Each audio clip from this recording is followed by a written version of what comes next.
சகோதர சகோதரிகளுக்கு என்னுடைய பணிவான அன்பான வணக்கங்கள்.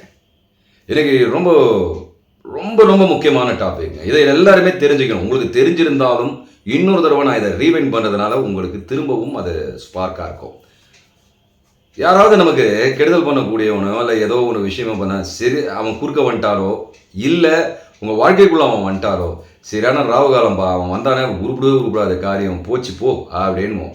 இதே ஆஃபீஸில் ஏதாவது ஒரு தப்பாக இருந்துச்சுன்னா மேனேஜர் வந்தாலும் வந்துட்டான் யான் ராகுகாலம் பேசாமல் இருக்கியா அப்படின்னு சொல்லுவோம். இது போல் ராகுகாலத்தை சொல்லுவோம்.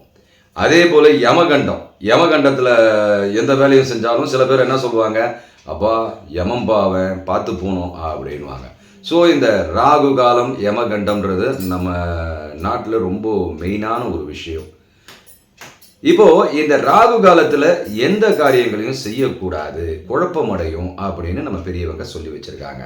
அந்த 1.5 மணி நேரம் ராகு காலம் போது எதுவுமே செய்யக்கூடாது.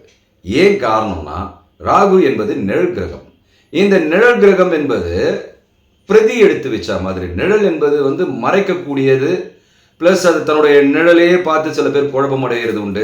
உதாரணத்துக்கு பார்த்தீங்கன்னா, ஒரு ரூமுக்குள்ள ஒருத்தர் ராத்திரி நேரத்தில் வீட்டுக்கு போவானா, அங்கே கயிறு இருக்கும். அந்த கயிறை அந்த இருட்டு வேளையில் பார்க்கும்போது அவரோட நிழல் மட்டும் தெரிஞ்சு அதை பார்த்து பாம்புன்னு நினச்சி பயந்துருவானா. மறுநாள் தான் தெரியும் அது கயிறுன்னு. அதுபோல தான் அந்த நிழல் குழப்பத்தை ஏற்படுத்தக்கூடியது. அதனால தான் பெரியவங்க அந்த ராகு காலம்ன்ற அந்த 1.5 மணி நேரத்தில் எதுவும் செய்யக்கூடாதுன்னு சொல்லியிருக்காங்க. ஏன்னா நம்ம மனசு குழப்பமாயிடும். நம்ம மனசு குழப்பமாகிறதால எல்லா காரியங்களும் சிதறும்ன்றதுக்காக அப்படி சொல்லியிருக்காங்க. யமகண்டத்தில் 1.5 மணி நேரம் எதையும் செய்யக்கூடாதுன்றவாங்க. யமன்றது மரணத்தை குறிப்பவர். அது தர்மராஜா வேற அவர் பேர். அதனால் நம்ம கர்ம வினைகளுக்கு ஏற்றாற் போல் நமக்கு குடும்பப்படுத்தி அப்படியெல்லாம் பண்ணுறவர் பாசக்கயிறு வீசி.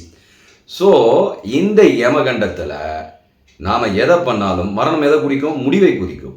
ஸோ நம்ம பண்ணுற காரியங்கள் ஆரம்பித்து வைப்போம், ஆனால் அதோடைய முடிவு மோசமாகிடும்.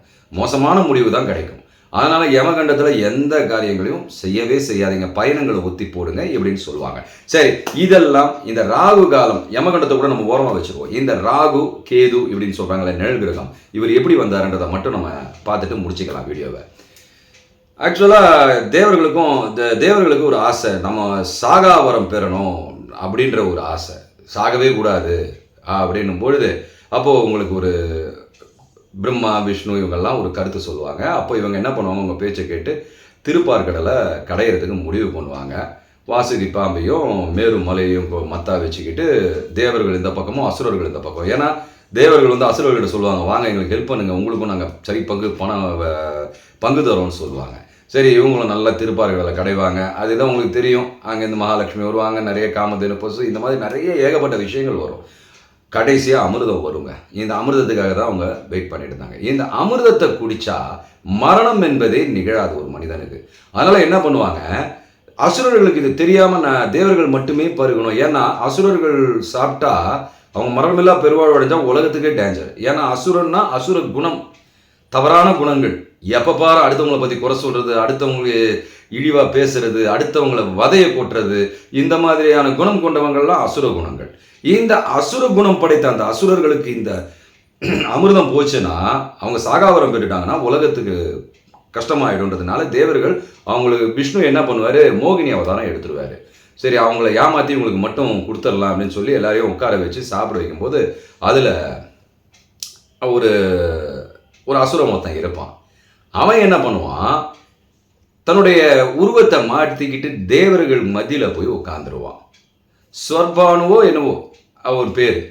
அவன் போய் தேவர்களுக்கு மத்தியில் உட்காந்துட்டு அந்த அமிர்தத்தை சாப்பிட்ருவான். இதை சூரியனும் சந்திரனும் போட்டு கொடுத்துருவாங்க மகாவிஷ்ணு கிட்ட. தெரியாமல் சாப்பிட்டுட்டான், நம்ம இடத்துல இவன் அசுரன் அப்படின்னு சொன்ன உடனே அவர் தன்னோட சக்கரத்தை வீசுவார். அவங்க தலை போயிது, தலை வேற முண்டம் வேற தனித்தனியாக இருக்கும். இதை தான், ஏன்னா அவங்க அமிர்தத்தை சாப்பிட்டதுனால அவங்க இறப்பு கிடையாது. அதனால் தலை ராகுவாகவும் கேது உடம்பாகவும் ஆயிடுச்சு. மணிக்கணும், எனக்கே கன்ஃபியூஷனாக இருக்குது. கேது உடம்பு, ராகு தலை, ஓகே சம்திங் ஏதோ ஒன்று. இவங்க 2 பேரும் ராகு கேதுவாக ஆயிட்டாங்க. இவங்களுடைய அந்த வன்மம், அதாவது சூரியன் சந்திரன் தான் நம்மளை போட்டு கொடுத்தாங்கன்னு சொல்லி இவங்க ஒரு காலகட்டத்தை எடுத்துகிட்டு 1.5 மணி நேரம் எடுத்துகிட்டு ராகு காலத்தை எடுத்துக்கிட்டு சூரியன் சந்திரன் மாதிரி இதில் ராகு ரொம்ப மோசமாக வெஞ்சன்ஸ் வச்சுருப்பாரு. அவரை மறைச்சி அந்த சமயத்தில் நமக்கு அந்த சூரியன் சந்திரன் மூலமாக கிடைக்கக்கூடிய நல் விஷயங்கள்லாம் கிடைக்காம பண்ணுறதா ஐதீகம். இதுதான் ராகு காலம் யமகண்டத்தோட கெட்ட நேரம். எதுவாக வேணாலும் இருக்கட்டங்க, கெட்ட நேரம் நல்ல நேரம் எல்லாம் கடவுளால் படைக்கப்பட்டது. ஆனால் மனிதனைப் போலவே இந்த கிரகங்களும் சில சமயங்களில் இப்படி மாறி மனிதனுக்கு தொல்லை கொடுக்கக்கூடியதாக இருக்குது. இந்த மாதிரி சமயங்களில் நாம் கொஞ்சம் வேகத்தை மட்டுப்படுத்திக்கிட்டு நம்மளுடைய செயல்கள் எல்லாம் கொஞ்சம் அடக்கிக்கிட்டு நாம் கடவுளை வேண்டிக்கிட்டு இருந்தோம்னா இந்த ராகு காலம் யமகண்டம் நம்மளை ஒன்றுமே பண்ணாது. அதனால் யமகண்டத்தையும் ராகு காலத்தையும் பார்த்து பயப்பட வேண்டாம். உங்கள் வாழ்க்கையில் நீங்கள் ஜாலியாக இருங்க, சந்தோஷமாக இருங்க. நம்ம சந்தோஷமாக இருக்கிறதுக்காக தான் இந்த உலகத்துக்கு வந்திருக்கோம். நன்றி, வணக்கம், ஜெய் ஹிந்த்.